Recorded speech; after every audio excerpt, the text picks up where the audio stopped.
वक्रतुंड महाकाया सूर्यकोटि संप्रभ निर्विघ्नं कुरु मे देव सर्वकार्येषु सर्वदा सदा भवानी दाहिने गौरी पूत गणेश पांच देव रक्षा करे ब्रह्मा विष्णु महेश।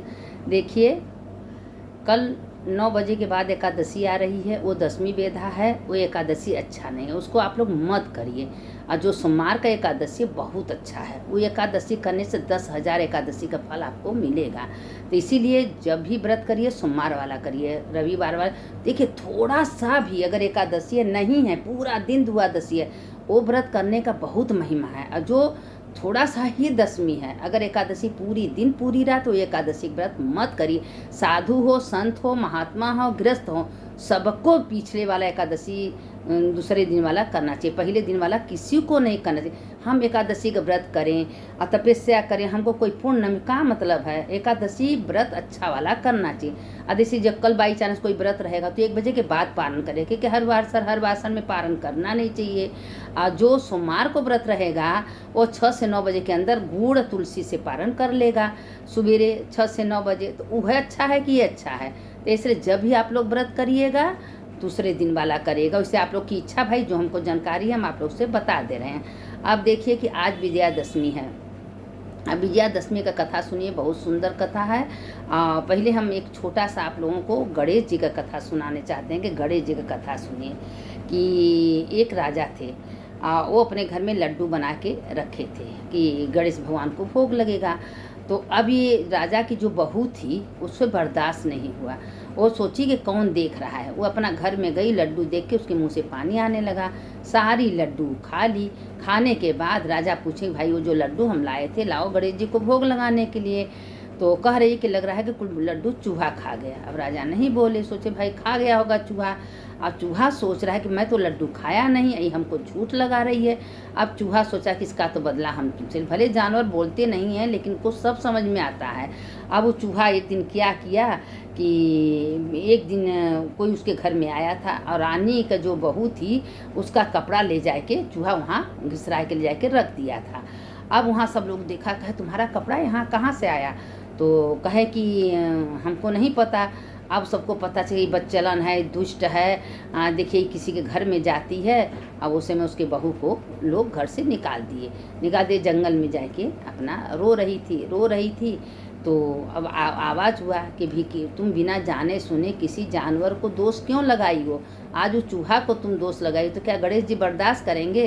गणेश जी उसी का बदला तुमको दिए, तुम सही हो लेकिन गणेश जी बदला के लिए तुमको हारे संगे ऐसे। अब वो लगी माफ़ी मांगने, है गणेश भगवान को क्षमा कर दे, हमसे बहुत बड़ा भूल हो गया, गलती हो गया। फिर गणेश भैया को विनती करने लगी।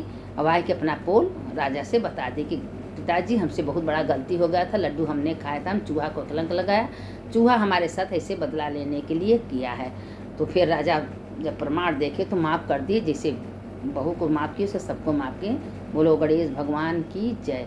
अब विजयादशमी का कथा सुन लीजिए कि देखिए जो विजयादशमी है आज के दिन समी का पेड़ का पूजा का बहुत महत्व है। क्योंकि एक ब्राह्मण थे, रात को उनको सपना है कि हमको 100 ठे सोने का मोहर चाहिए, 100 ठे चाहिए। अब उसके पास नहीं था, राजा के पास गए उधार लेने। राजा से कहें भाई हमको 100 ठे दे दीजिए सोने का मोहर।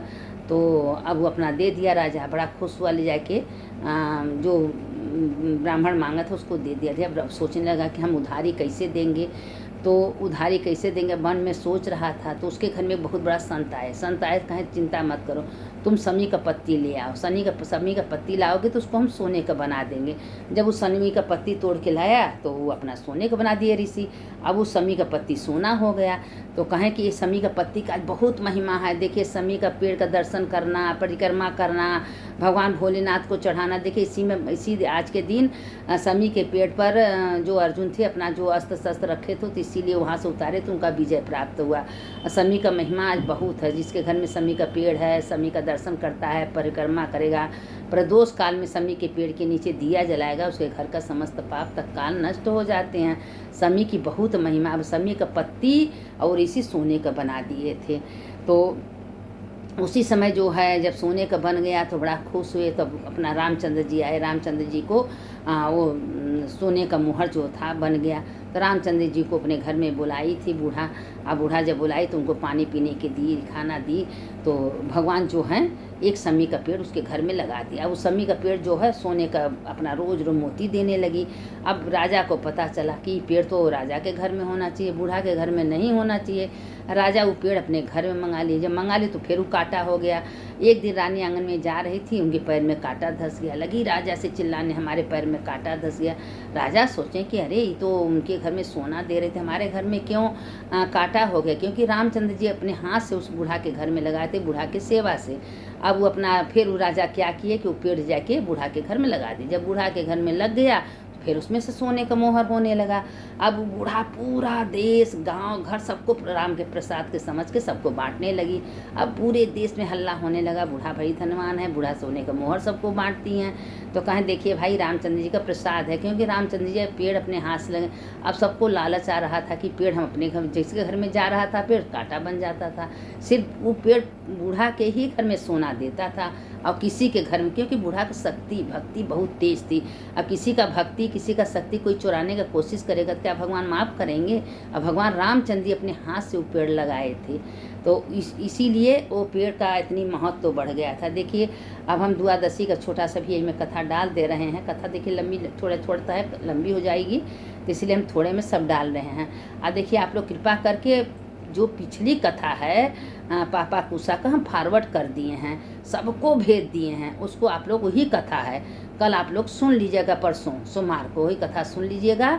आइए हम पापा कुसा कथा नहीं डाल रहे हैं, क्योंकि इसलिए नहीं डाल रहे हैं कि कथा हम डाल चुके हैं पिछली साल, तो वही हम फॉरवर्ड कर दे रहे हैं। और हम अपना आप लोगों को द्वादशी का और एकादशी का महत्व बता ही दिए हैं, जैसे आप लोग की इच्छा है। अब देखिए कि एक राजा थे, उनको बहुत दिन तक कोई संतान नहीं थी, तो पूजा करते करते करते वो विजयादशमी का दिन था। विजयादशमी के दिन में रामचंद्र जी का बहुत पूजा करते। रामचंद्र जी आशीर्वाद दिए कि जाओ तुमको 2 बेटियां होंगी।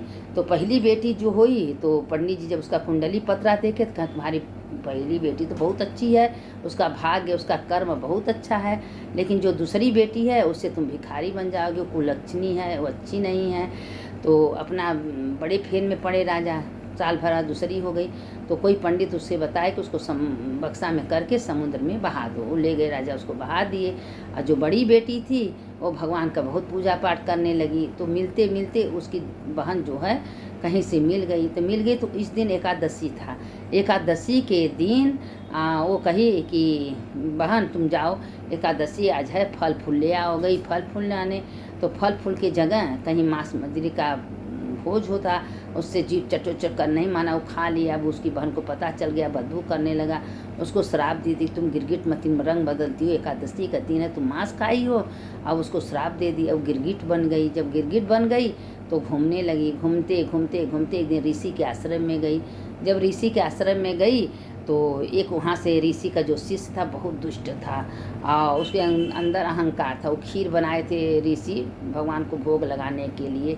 तो अब वो अपना सोचे कि खीर बनाए थे, उसी खीर में खूब बड़े का मरल सांप डाल दिया था। सोचे कि जितना लोग साधु संत खाएंगे मर जाएंगे, लेकिन वो जो गिरगिट थी वो देख रही थी, उसके बर्दाश्त नहीं होगा, हमारे वजह से हम देख रहे हैं इतना लोग साधु संत महात्मा मर जाएंगे तो इसके बहुत बुरा होगा। अब वो देखते देखते जब ऋषि देख रहे हैं कि हवन होने जा रहा है, उसी समय वो खीर में कूद के अपना जान दे दी। अब वो सोचा कि अरे गिरगिट कुलक्षणी थी, दुष्ट है, पूरा खीर बर्बाद कर दी। अब जितना लोग थे सब खीर कहें तुम मेहर और मत डालना, नहीं तो गाय खाएगी तो गाय भी मर जाएगी, गड्ढा खोद के खीर डाल देना ताकि कोई जानवर भी ना खा पाए। जब खेत में गए गड्ढा खोद रहे हैं, जब खीर उलटे तो बड़े सा सांप। अब आके दौड़े दौड़े ऋषि से कहें कि अरे गिरगिट हम लोग के लिए अपना जान दे दी, उसमें बहुत बड़ा सांप था। और ऐसे ने कहा गिरगिट के लिए लोग जो संत थे बहुत बड़ा हवन किए, कहें उसका जन्म बढ़िया बन जाए, वो अपने रूप में आ जा। तो वो दूसरे जन्म में वो औरत बनी, छोटी घर के जन्म ली, छोटे घर में जहाँ सब काम करने जाती हैं, बर्तन चौका करती हैं। करते करते एक दिन जो बड़ी बहन की जो शादी हुआ था उसके घर में आई काम करने, तो उसके अंदर कुछ आकर्षण आया, तो उसको कुछ पुनर्जन्म का याद आ रहा है। तो बताई हम तुम्हारी बहन हैं। तो कहें कि ये क्यों? कहें हम एकादशी का व्रत रह के और द्वादशी का कथा नहीं सुने थे, इसीलिए हमारा ये कुल जन्म हुआ। कहें नहीं, जब एकादशी का तुम व्रत रहती हो तो उस दिन तुलसी जी का पूजा किया करो, तुलसी जी को जल चढ़ाया करो, तुलसी जी का आराधना किया करो। अगर तुलसी जी का आराधना करोगे तुम्हारा एकादशी का पूर्ण हो जाएगा, क्योंकि तुलसी जी का बहुत महिमा है। द्वादशी का कथा सुनना, पूजा करना, दीप दान जलाना। और एकादशी के दिन तुलसी में कभी जल नहीं देती हैं और दिया बत्ती जला देते हैं, लेकिन जल वो घी का बत्ती, फूल बत्ती।